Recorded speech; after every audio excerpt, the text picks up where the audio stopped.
Welcome to the Mama Mudra Podcast. I'm Kate Thompson-Duwe, and I believe that the wellness industry has a joy problem, so we're aiming to fix it. This podcast is where we bring in experts to challenge beliefs and tools to feel good, stay consistent, and build a life that works. Because in this community, joy is the new performance metric. Welcome to the Mama Mudra Podcast, where we believe that the future of wellness is happiness. We have recorded and published quite a few episodes up until this point, and they have been focused a lot on routine, discipline, fitness, and various forms of wellness. But the one topic that we haven't yet touched on, and which I think is paramount and incredibly relevant to discuss, is expansion. So whereas most of the other disciplines are far more focused on focusing inward on one thing, expansion is obviously increasing your focus outwardly to grow and evolve. The feeling that you get when you focus on expansion, when you're experiencing something new, meeting someone new, doing something different, that feeling is so important to one's growth. And the question that I was wondering and that interests me in this regard is, why does that matter so much when it comes to wellness and happiness?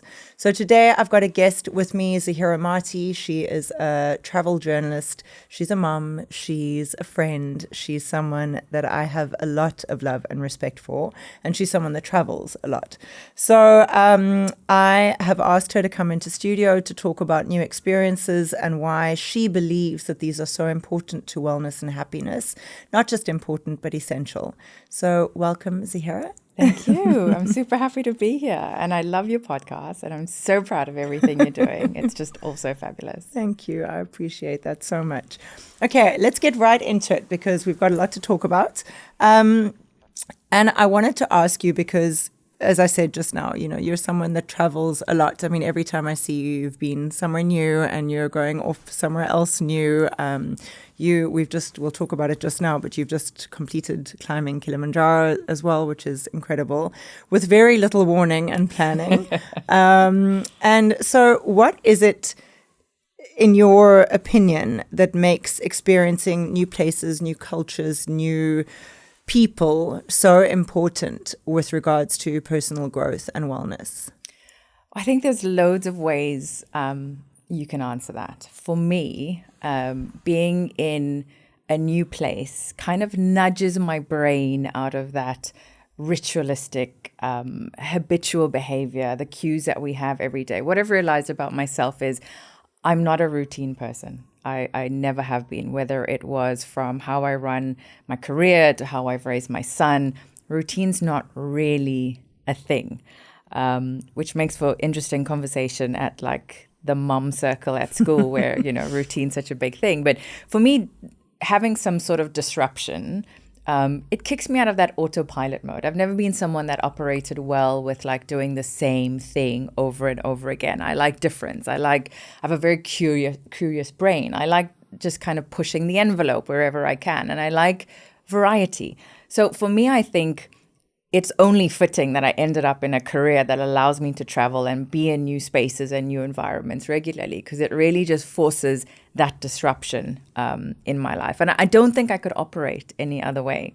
When I change my surroundings, when I have novelty that's all around me, it really just ignites that sense of excitement in my life. And maybe I operate in an abnormal level of requiring that excitement to some extent. Even with Noah, like I love the fact that no day is ever the same. I can pick him up from school and be like, what do you want to do today? Should we go play top golf? Let's change it up. And I think for me, it's that kick of difference. It's that kick of variety that really helps me operate at a level of complete joy and complete happiness. I think nothing systemic about my day or week or month. Nothing's ever the same, and I love it that way. I know for some people that's pure chaos. That disorganization or that lack of structure is just complete chaos. But, you know, even like I said, when I was raising Noah, I didn't subscribe to a sleep schedule or a feeding schedule or he's got to be put down in a certain way at a certain time in a certain direction. I traveled a lot when I had him. So he was sleeping on planes and he was sleeping in all sorts of different environments with all sorts of different levels of noise or activity or stimulation.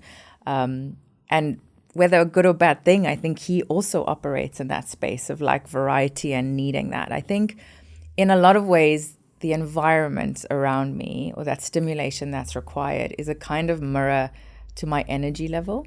And I do think I have a bit of a crazy energy level.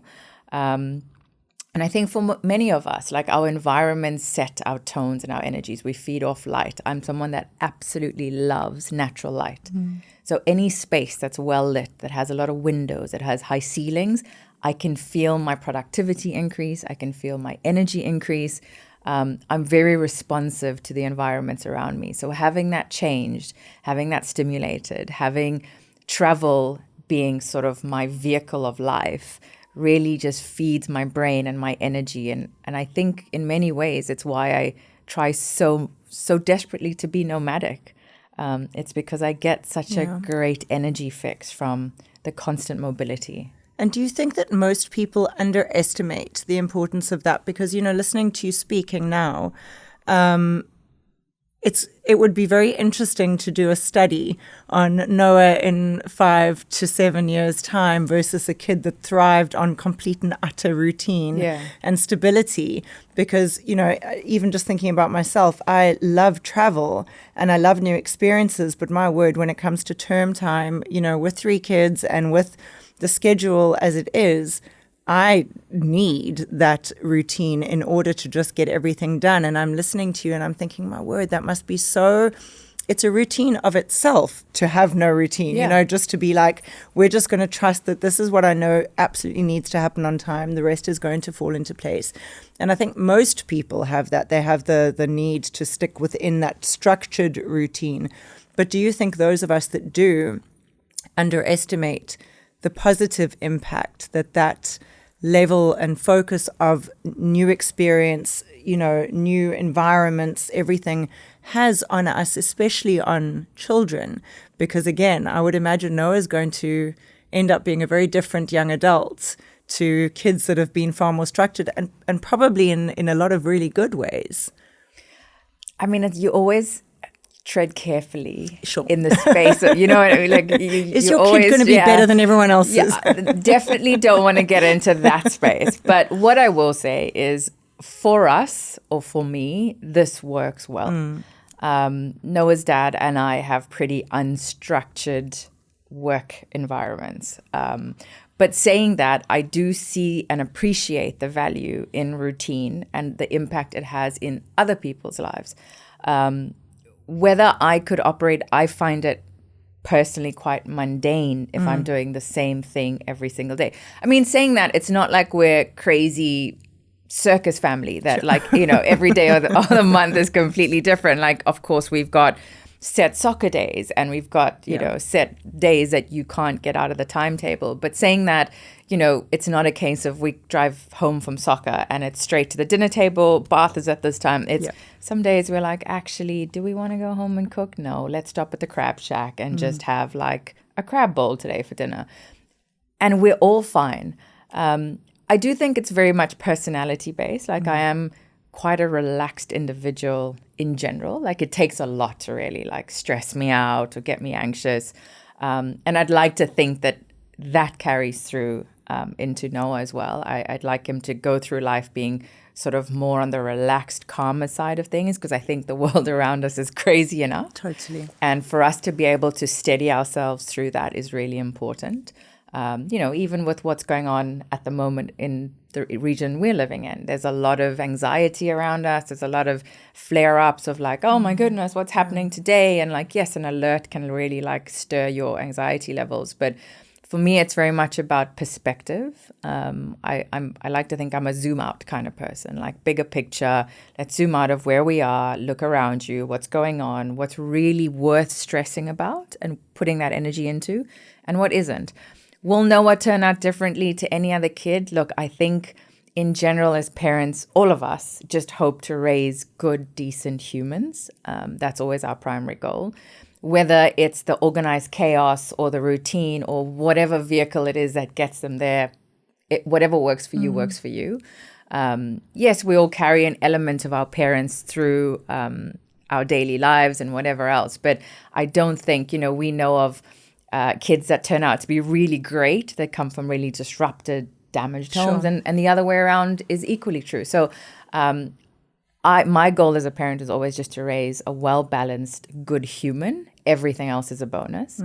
And I'd like to think that in my sort of creative, crazy energy space, I mean, his dad is somewhat different to me. Like, he's a lot more calmer, a lot more strategic, a lot more academic, in that way. So he's got the yin and the yang in both his parents.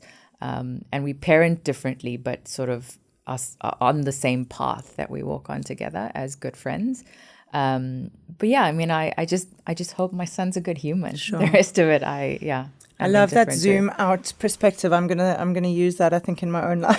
It's because it's exactly that. And I think that travel probably encourages that a lot more than being stuck in more of a mundane routine, purely because of the fact that if you are absorbing yourself in different cultures and different, ways of people going about their normal day-to-day lives, you're forced to have a much sort of, more zoomed out perspective, because you can't come and just project your day-to-day life's anxieties and stresses on a completely different culture because you've chosen to come and visit a new place, and that's a great thing. I think in a big way, I don't want to say it's one of the biggest problems we're facing in the world, but one of the reasons I love travel and I love being able to push my son down that route is because I think through travel, we build tolerance. Yes, exactly. And that's what the world is missing at the moment.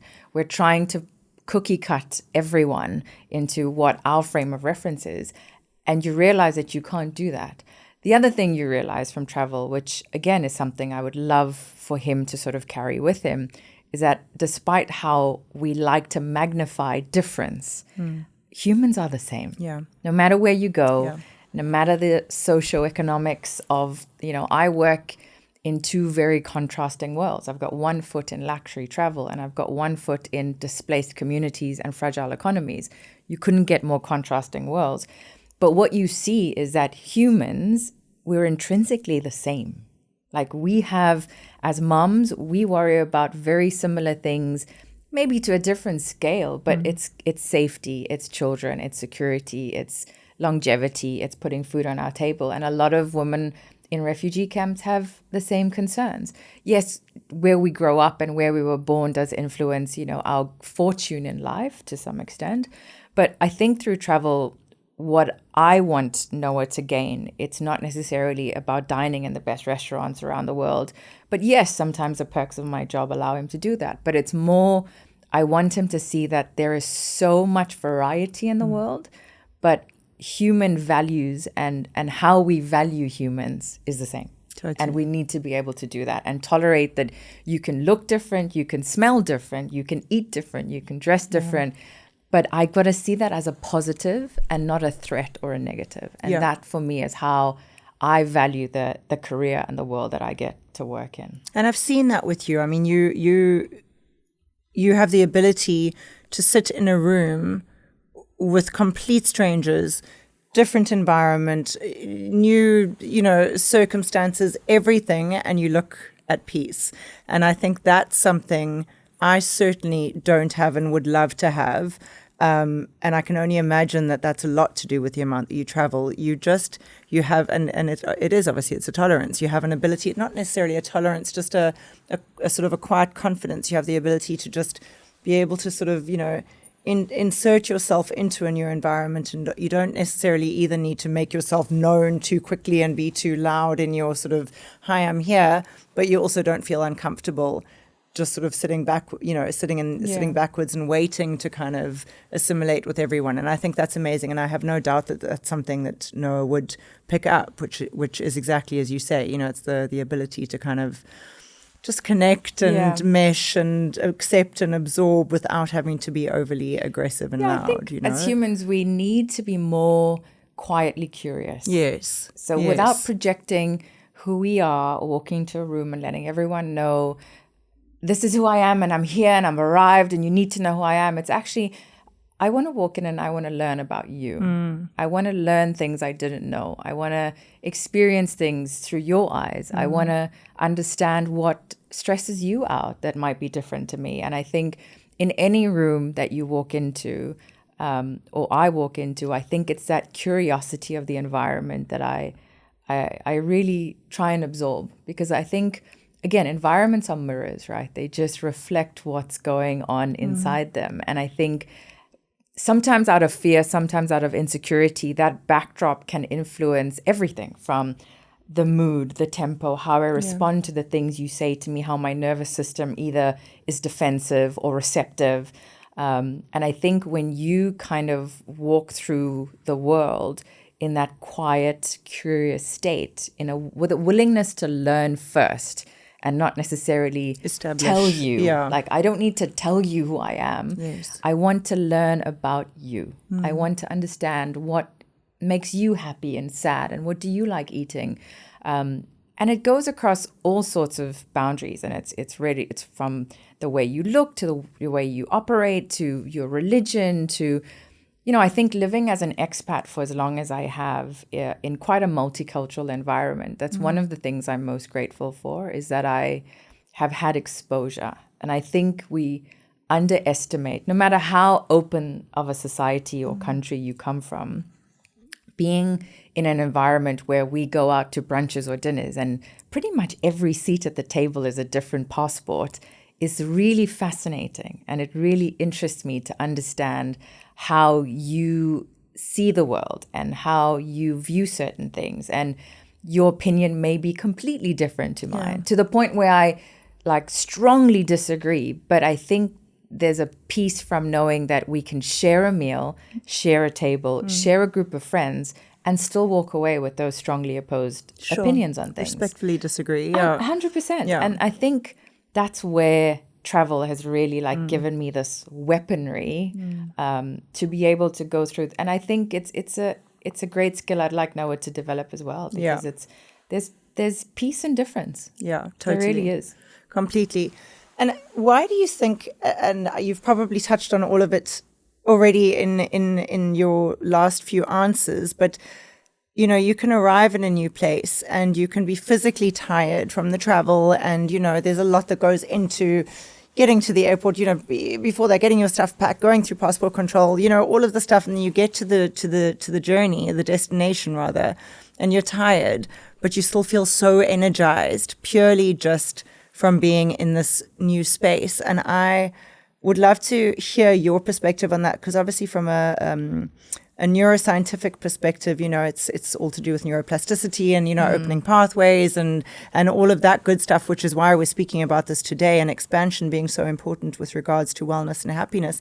But for someone that travels to the extent that you do, is that still the case? Or, is that more sort of for those of us that travel maybe 2-3 times a year, that it's still that exciting? If you're traveling on a monthly basis or more frequently, are you still energized every time you find yourself in a new culture, or do you kind of get over it a little bit? I think, even coming home to my parents' house is energizing.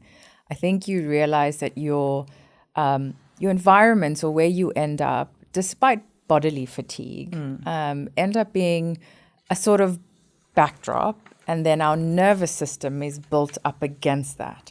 So for the sake of answering, I'd separate energy and identity.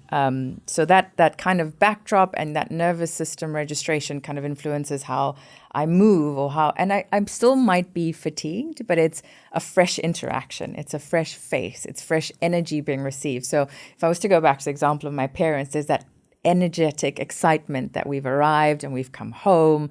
It's even as simple as when you arrive at a hotel desk and the front desk staff are like, "Oh, welcome. We're super excited to have you."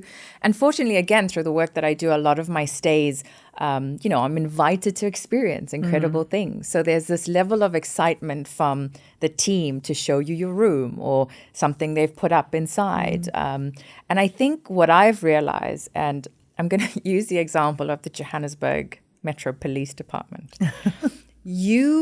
What you give to the person in front of you is generally what will dictate how their energy back at you is received. Yeah. So often, as they do in Joburg, they pull you over, right, for a chat, check your license. And if you're with someone, and I've seen this, who's already got their back up and they're kind of like, oh, here we go, like they're going to want money, whatever, that energy exchange is completely different. But if you're warm to them, and I've tested it at immigration in New York, I've tested it with all sorts of these sort of like traditionally unfriendly places. It's very much a case of if your energy is calm and you sort of engaging with them, eye contact, like, hi, how are you today? Can I see your driver's license? Absolutely. Are you having a great day? Where are you going? I have never, and I say this touch wood, but it's never failed me that if you give off a calm energy, which is environment centric, you'll get that back. And that's how I kind of regulate. So fatigue is one thing. Yes, you arrive after a 16, 18-hour flight. You're tired. But you are received by staff that are welcoming you. You have a guy bringing your bags to your room that's excited to welcome you. Yes, maybe because it's for a tip. But so what? Yes, exactly. That's still the level of energy that is being given to you. It definitely shapes how I see the world. And yes, I might be tired. And yes, I might have jet lag and fatigue. But you've got to balance what your body needs are with what the people around you are giving you. And then it kind of resets. For me, it resets your energy. I love that because I have thought a few times specific to your schedule.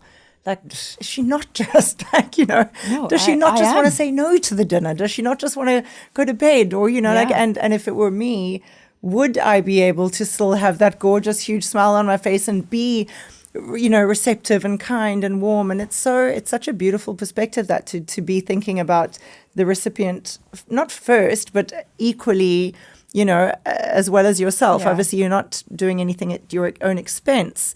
But just to force that smile or force that warm greeting. I think a lot of the time we underestimate the value of a simple tool called communication. Yeah. Right? Yep. If you get in and you're tired and you communicate that, then, I'm often on trips, even when I'm not. I've traveled with people where we are footing the bill and we are on our own holiday and they're a bit grumpy because someone's offered you a sit-down juice and you're like, I just want to get to my room. Yes. It's like, just communicate that. Yes.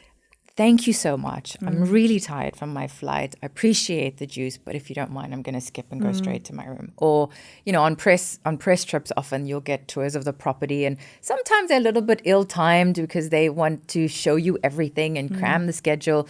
It's a simple layer of communication that is a difference between you huffing and puffing your way through a schedule or just going, listen, this is where I'm feeling. This is where I'm at. If you don't mind, could we have a quick 5-minute sit down with the schedule and maybe reshuffle it to allow some time for me just to rest and recover, and then we can tick the boxes. I think something that's also really important in terms of energy management, and that's from both what you put out and what you receive, and also where you're at in your equilibrium, is being able to put yourself in the other person's shoes. What is their objective with this interaction? What is my objective? And what's the obstacles that are allowing me to achieve theirs? And there's the other way around. Sure.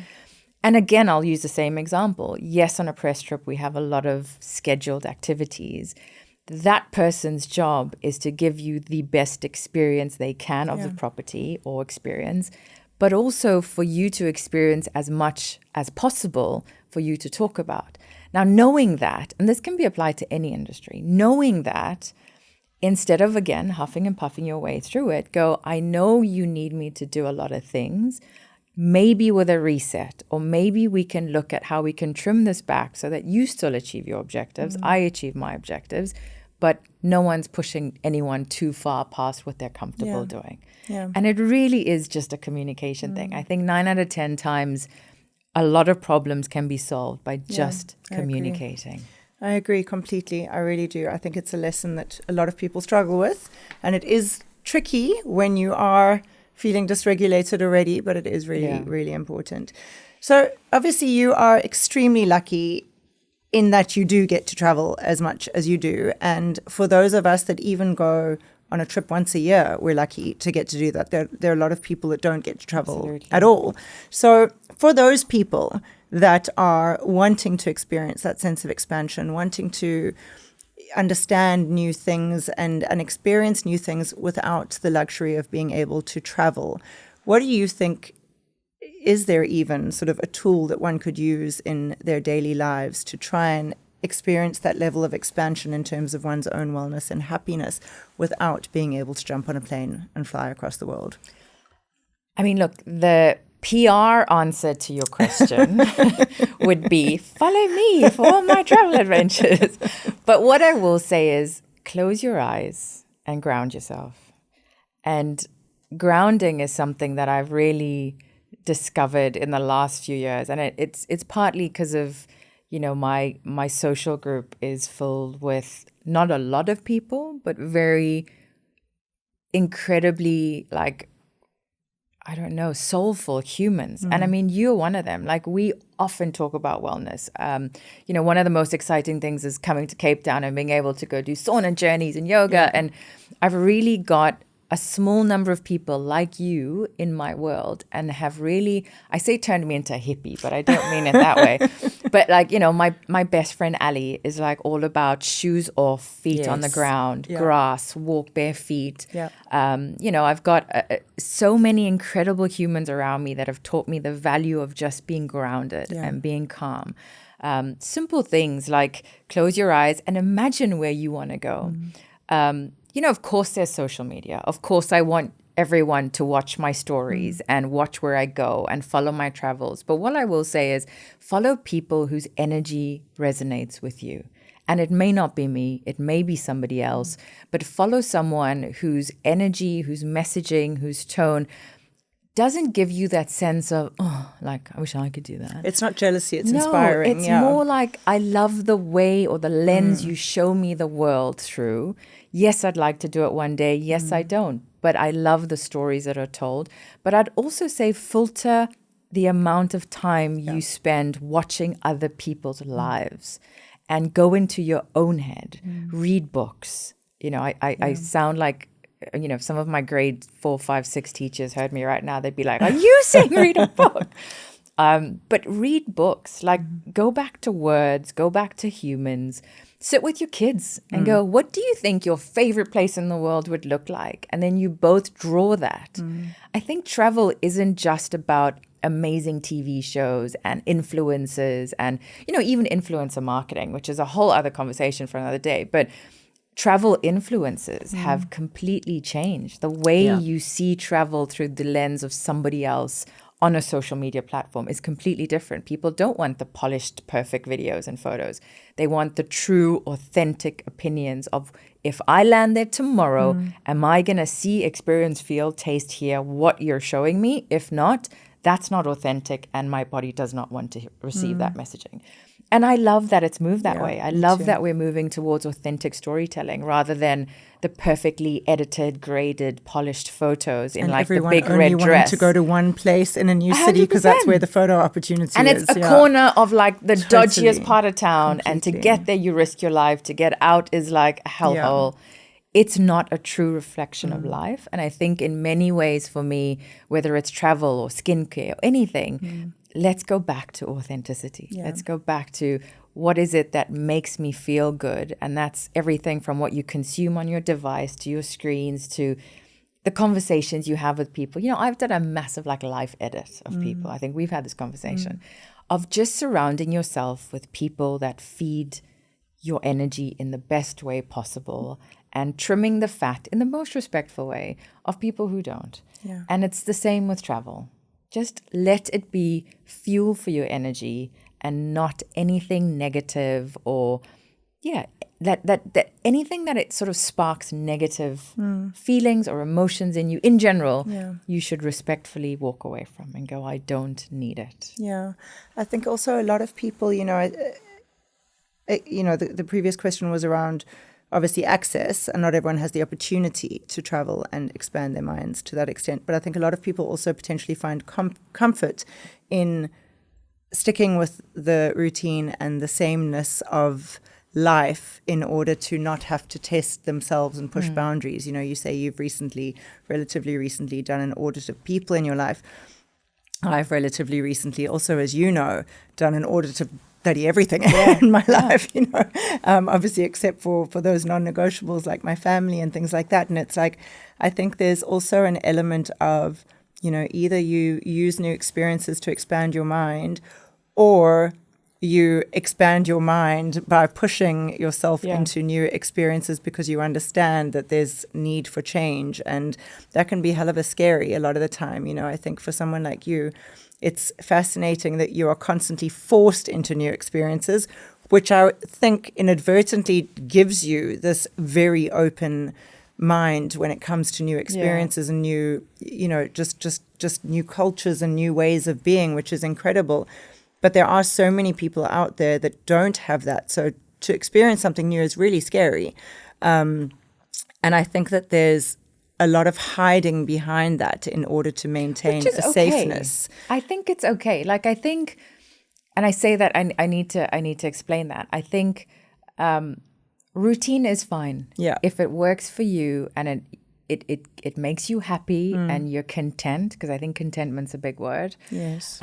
Similarly, you know, some people go, I don't like traveling. I'm like, great. Yeah. That's fantastic. Yeah. Like, you happy where you are. That's amazing. I think again, it comes back to be okay with difference. Yes. New things can be scary. Fear might be an emotion you don't like experiencing. You don't need to deal with that. I like change. I like variety. Other people like stability and routine, and that's okay. But I think expansion for me personally comes in pushing myself into new spaces. You know, you mentioned Kilimanjaro earlier. I don't know how I ended up on that mountain, but I did. Going up that mountain, I questioned my life choices multiple times. In general, I mean, as you know, it's been a very difficult transitional 2 years for me personally and professionally. But being on that mountain and living in my head was the most physically challenging thing I've done in a while, endurance-wise, but mentally challenging thing I've done. And for some people, it's like, no. Why? Why? Yeah. And that's totally fine. Yeah. I think the key is not looking over the fence at anyone. Don't project. At any time and going, you are better than, or I am better than. It's what works for you, what gives you that sense of contentment. And expansion might happen within the confines of the walls of your home. Absolutely. And for some of us, it's plains and skies. Absolutely. So it would be completely remiss of me now to not go into it because of the fact that you did obviously recently complete climbing Kili, but not just that you completed it, because there are a lot of people that have, but that you did it so in such a last minute blasé type of a way. I mean, for context, we went to Kirstenbosch concert at the end of last year that my husband had organized, and Zahirah was in town, so we invited her and her son, and a group of us were sitting there having a lovely evening, and she was like, oh my God, I've decided I'm doing Kili in a couple of weeks, whatever it was. And I was like, I've always wanted to do Kili. Amazing. She was like, yes, come, you should do it. I was like, amazing. And then I kind of got home. I was like, wait, you trained for this for months. What are you talking about? I was like, no, I can't. And all of the rational parts of my brain were like, don't be bloody ridiculous. In hindsight, I wish I had done it, obviously, but my time will come. But the fact is, you went into it. And I even said to you that night, I was like, what about training? You were like, no, I'm just doing the Stairmaster. I was like, I'm sure it's not this easy.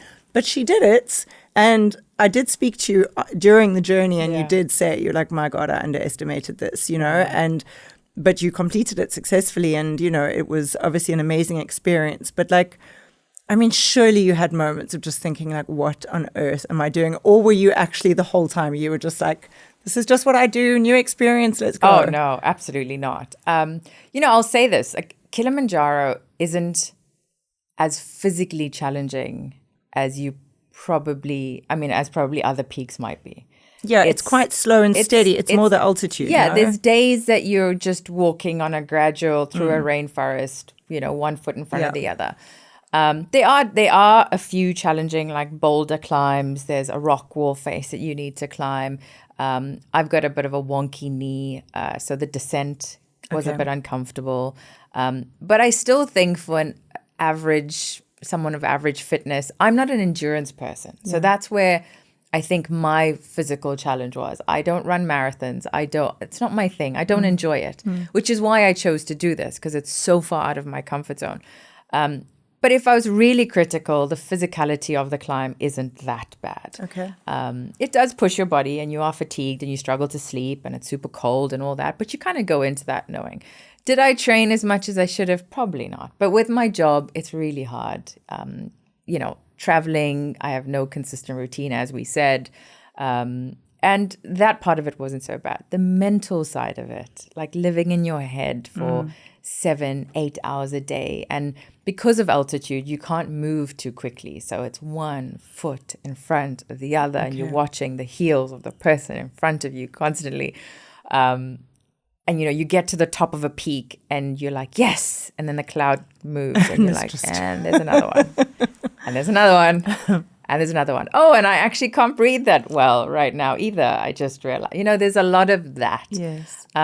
Summit night was both physically and mentally challenging, 100%, because of the number of people going up at the same time. It is a busy climb. Yes. It's about a 7-hour from camp to summit.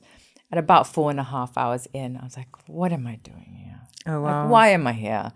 I couldn't breathe. I refused to give my backpack to the porters because I'm stubborn like that. I was like, no, it's mine and I'm going to carry it. Like, you don't have to carry it. I don't need help. Which is, and again, I'm going to say, like, Kilimanjaro mirrored so many areas of my life that I needed to pay attention to. I joke like pink jobs and blue jobs in life. And like, I don't like doing... I don't like separate. I can do everything. Sure. Like, I don't need blue people. Yes. Blue people. But I got, the porters were so good. They're like, Zah, give us your bag. I was like, no, I can do it. Like, I carried it all 5 days. They're like, oh, I God, can do it. she's I one don't of need them. you. Yeah, I don't need you to carry my bag. And they're like, Zah, give us your bag. I was like, no. 4.5 hours up, could not breathe. Felt like my lungs were collapsing inwards because my strap was sort of across my chest as well. And I'd loaded my backpack with lots of layers because I was like, I'm going to get cold. I'm going to get really cold.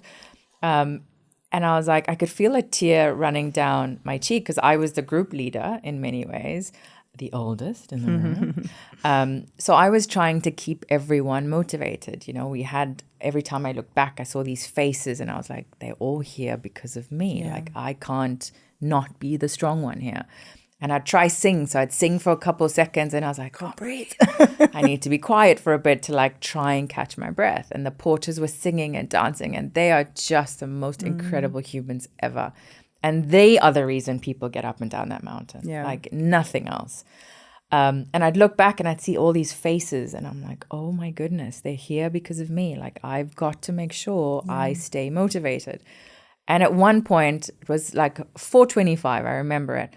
And I like felt a tear run down my cheek. And my thought was, I can't quit. What am I going to tell Noah?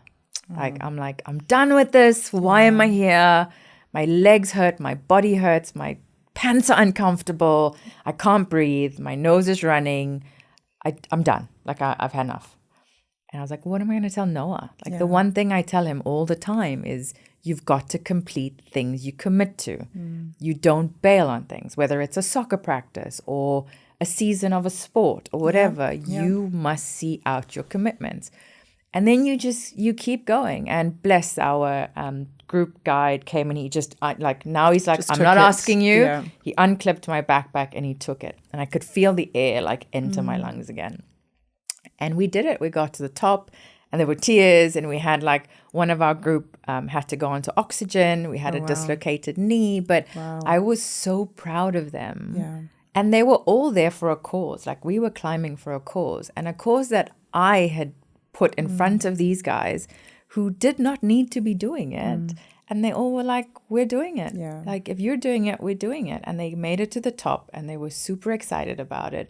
And we were just all so happy to have been there. And I was really proud of and it takes a lot for me to say this. Like, I'm not someone that likes to say things like this. Yeah. I was really proud of myself because it was so far out of my comfort zone and something that I never would have imagined doing. And I was like, you did it. Yeah. You really did it. And it was so many things in my head over those 5 or 6 days that I'd work through because I had to live in there for a while. And it was just, it was an incredible, incredible experience. I am thinking of doing it next year. Are you? Okay. So I'm giving you a year's notice. Next year, we have it on camera. I'm in 100%. It is something that the 2 days after, I was like, absolutely never again. I'm never putting my foot on a mountain unless there's a cable car involved. But I had friends that were like, we want to do it next year. And I was like, you know what? I want to do it differently. Yes. But I will do it again. Differently as in? Take more warm things, first of all, so that I can sleep at night.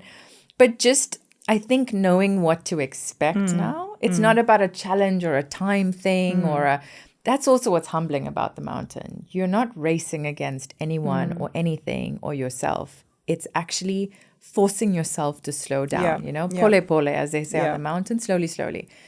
And it mirrors so much in our lives, to be forced to slow down, to allow your body to adjust. Yes. And I think in life in general, we need to do that. Yeah. Okay, I'm in 100%. I've wanted to do it for so long. I genuinely have. It's incredible, honestly. I mean, you bond in ways I can imagine. Never ever thought you would. Everybody knows everybody's bathroom habits. Of course. And some guys are like, yes, on day 4, I went. Guys, I went. We were like, yay, you went. So there's a lot of sharing. I'm cheering this. Yeah, there's a lot of and like literally in the little bathroom cubicle, he's like, yes, success. And you're like, oh, yay. And some of the girls had never peed and pooed outside a toilet before. So you go through that journey with them. And it's just, it's humankind in its simplest form, doing simple things together, reminding you how you can do things together. And it was an incredible experience. Yeah, I mean, from an expansion perspective, I don't think it gets much more expansive absolutely than that. not. And in the simplest way. Exactly. It's a beautiful experience. Okay. Yeah, you're amazing. I'm so in. I'm so in. And then in closing, because that really was the big thing that I wanted to hear about were kind of your lessons from travel in general, but obviously most specifically and most recently from Kili, because I knew that it was going to be that level of a life-changing experience, and I'm so glad that it was, and I'm so glad that you pushed through right at the end. And it sounds incredible. But what do you think? Because obviously, as we said right in the beginning, in order to sort of to live your life with kids, with careers, even if it's a career that requires travel and all of these wonderful things, we ultimately do need structure and routine. So how do you find, you've said you thrive better in more of an expansive environment, new experiences, change, all of these things, but ultimately structure and routine are required just to get by. How do you sort of balance the two, and what does life look like with that structure that is required to raise a child and live a daily life and do grocery shopping and cook and clean and all of those things, but also have all of the expansion? And again, on sort of a smaller scale for people that aren't physically jetting around the world, how do you propose that people wanting to find more expansion in their minds and in their wellness and happiness incorporate both structure and routine and getting their stuff done, but also try and find a way to experience some level of expansion, to not get stuck in the mundanity of routine? Look, I think structure gives you a lot of things. It gives you that clarity. It gives you momentum. It gives you reliability. And in that, it gives you stability because of all of that, right? Expansion gives you that curiosity that I keep speaking about, and it gives you that ability to adapt, to change and grow. Now, the characteristics of expansion look differently for everybody. So curiosity for me might be exploring the furthest corner of a random country in some continent I've never been to. But curiosity for somebody else might be trying a bar class. So it looks differently for everyone. What I will say is there's things like anchor days, like my Mondays and Tuesdays I spend on calls. whether I like to or not, regardless of my opinion on routine or not, I am a consultant for an incredible social enterprise organization. Our teams meet Mondays and Tuesdays. Majority of my Mondays on calls. Tuesday we have a team call.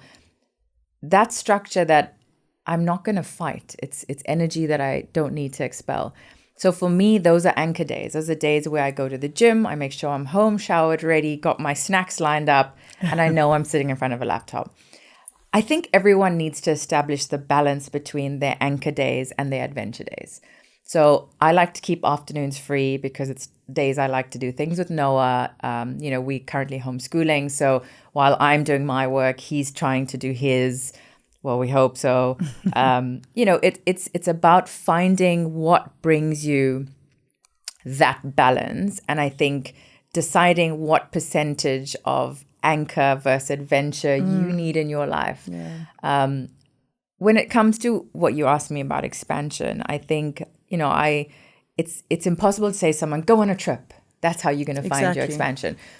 Try something new, maybe. Decide, or it might be as simple as taking a piece of paper and going, what makes me feel curious, or what makes me feel like I'm losing my sense of control, because the answer might be in that. And someone might just simply go, I need an hour by myself to read a book. Exactly. And that's their version of expansion. Break in routine, I think for me, there has, despite all the conversation around lack of structure, I think everybody needs it, like particularly if you've got a child. Yeah. It looks differently for different people. Yeah. So for me, it's not completely scheduled 8 to 5. It's, hey, do I want to take Noah and go work from Bali for 2 weeks while he's homeschooling? Great. There's still going to be elements of structure in there. I still have to be on calls on Monday and Tuesday.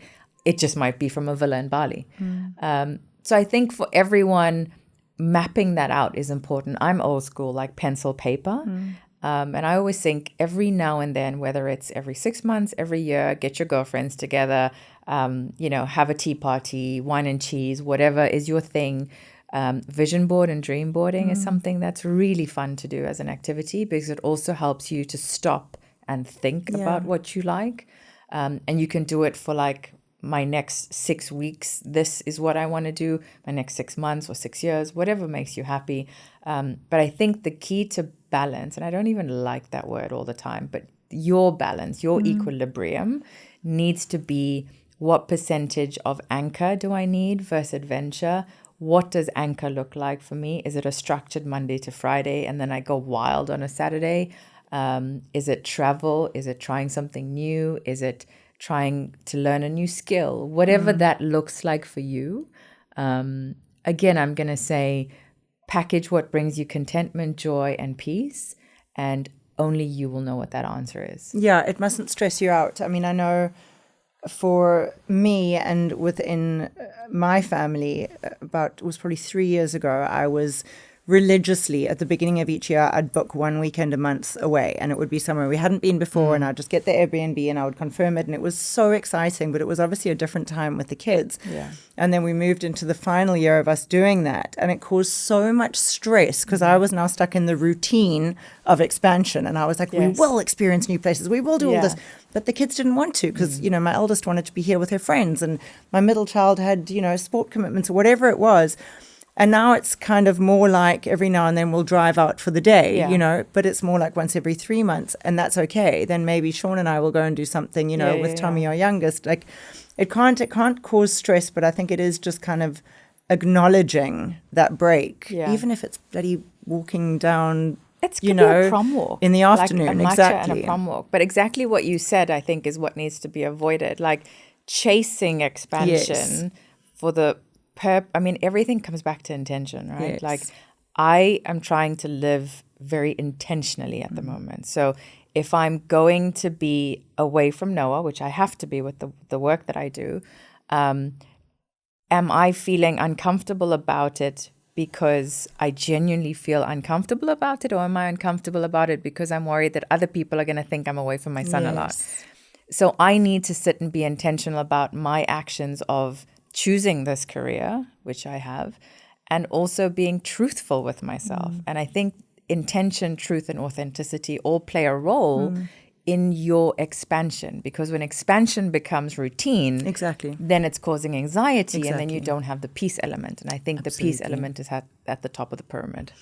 I swear, I think that the biggest benefit that I've had from this podcast journey of mine is understanding and realizing the wisdom that some of my friends have. I have these experiences every now and then that I bring someone on, and I'm just like, wow, that's really, really profound and really amazing. And I think it's exactly that. It's just this constant intentional awareness that is so easy to lose track of when you feel like you're doing everything right and you're ticking all the boxes, but then you fall into the habit of ticking the boxes and not constantly thinking about it. It's such an easy trap to fall into. Totally. And also because most of us actually what we think we're looking for the internal growth, but actually we want the external validation. So as long as we're ticking the boxes and everyone's like, oh, wow, you're being so intentional, you know, you're like, oh, I really am. But actually you're really Which is not. also not a fault, right? Totally. As humans, we're constantly needing to feed